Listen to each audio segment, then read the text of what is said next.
but that is.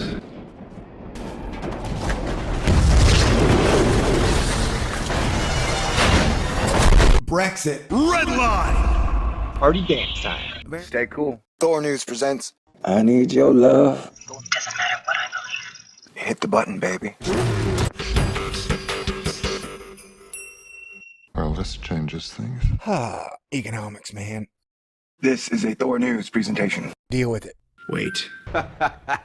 Starting to see pictures, ain't you? Every day we have, of course, a little bit extra of concerning news. Anti-elite sentiment may lead to Brexit, warns PM's best friend. Now you might be saying, hey wait, what is Brexit? Well, allow me to simplify it for you.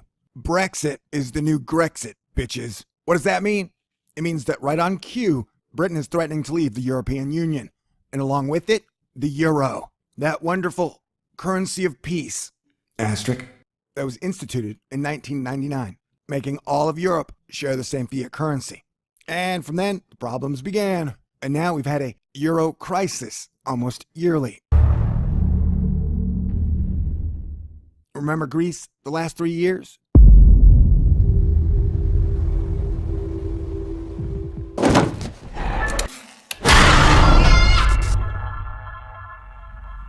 Well, they know people are getting tired of Greece, so they had to throw in a new name.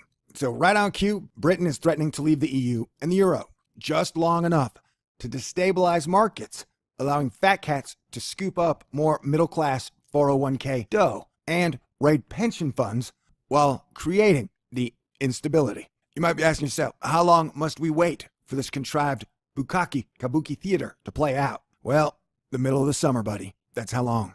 What is going to happen? They're going to take a vote. Britain's going to take a vote on whether or not to leave the European Union. So what's going to happen? I would say there's a 99% chance it's going to be the same old shit. The rigged vote will look close, and people will be wringing their hands, and many money pundits will be betting one way or another. And people will be scared, and stocks will go up and down. But I'm saying there's a 99% chance Britain's going to stay in the EU. But please remember the 1% caveat, though.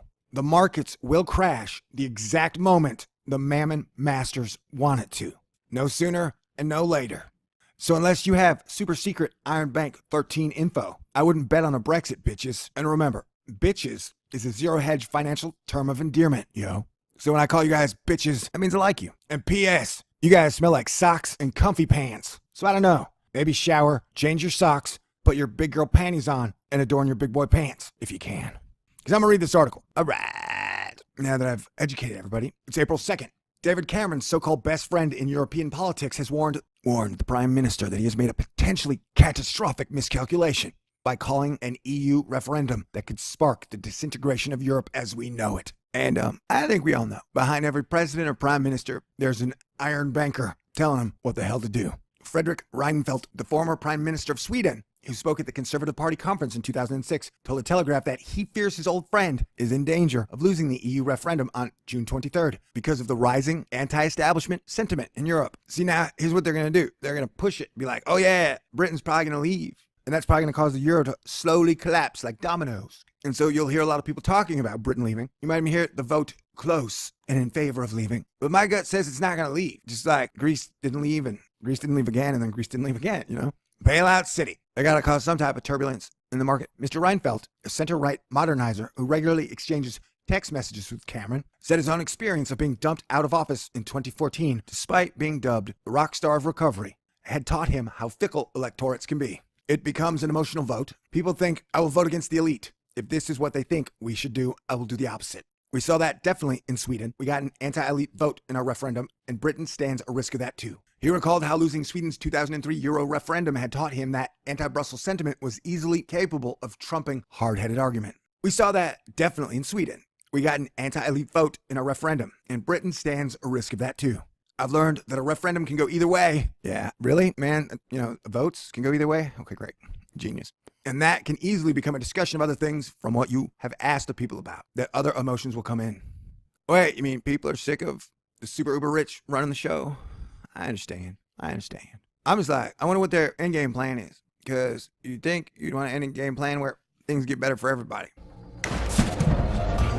Nowadays, it just seems like everything's getting worse for everybody. I mean, the rich may be getting richer, but if the overall quality of life for everybody's going down and everybody's all miserable and unhappy and angry, then they may have more money. but I doubt they have more enjoyment out of life. In office, Mr. Cameron and Mr. Reinfeldt were so close political allies, with the Prime Minister openly admiring the so-called Nordic model of economy that blends comprehensive welfare provision with an emphasis on social mobility and the individual. However, Mr. Cameron's much criticized EU renegotiation deal made little impact on voters. Okay, I'm pretty sure that if Britain leaves, those voices which want to deepen integration will be stronger. So you might end up outside of a European Union that goes in a direction you do not like, but which you are still dependent on. He dismissed as fantasies many of the out-campaign's promises that a Brexit would save money, boost business, and reclaim British sovereignty, but acknowledged that those arguments were hitting home with voters. A lot of the things which are written and said in Britain are plainly fantasies, and I'm saying this as a friend of Britain, he said, adding that the pro-leave promises that the UK would swiftly be able to negotiate a new deal with Brussels were wildly optimistic. Man, he needs to work on his photograph face. Seems kind of weird to me. Both those chaps do. I'm very surprised to hear so many on the outside say that this is going to be easy and that it's going to be quite quick. That's what she said. Instead, he warned Britain's departure would be a very big breakout when it comes to legislation and economic links and ties, bringing great uncertainty for quite some time. Unlike the markets now, which have been dependent upon bailouts monthly, daily, yearly, there's a lot of uncertainty in the rock-solid EU thingy, considering like half the EU's on bailouts now. Printing presses have been on overload. Now, granted, they just print digitally with like their Blackberries, but whatever. And if I know anything about financial markets, the one thing that they dislike is uncertainty. Whatever, man. There will be a rebalancing, he predicted. There are very few big net contributors to the budget, and there's a balancing act when it comes to, do we believe in more open markets, more trade, and do we believe in more in top-down controlling of the economy? Anyway, I think, like I said, the Iron Bank is running the show. The global central banks know what's going on, and they're calling the shots. So we'll just have to wait and see. But I would not bet on a Brexit. I would bet against it. Though I could be wrong. We shall see. All right? Peace out. God bless everyone. Yay, economics. It's so wonderful. Red line!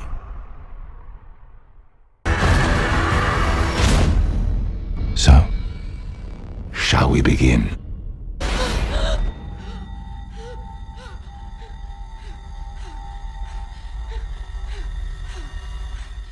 Well, we're back in business, boys and girls, just like the old days. I do hope that wasn't for me. But that is.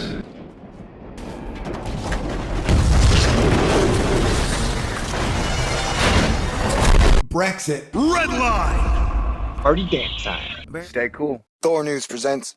I need your love. Doesn't matter what I believe. Hit the button, baby. Well, this changes things. Economics, man. This is a Thor News presentation. Deal with it. Wait.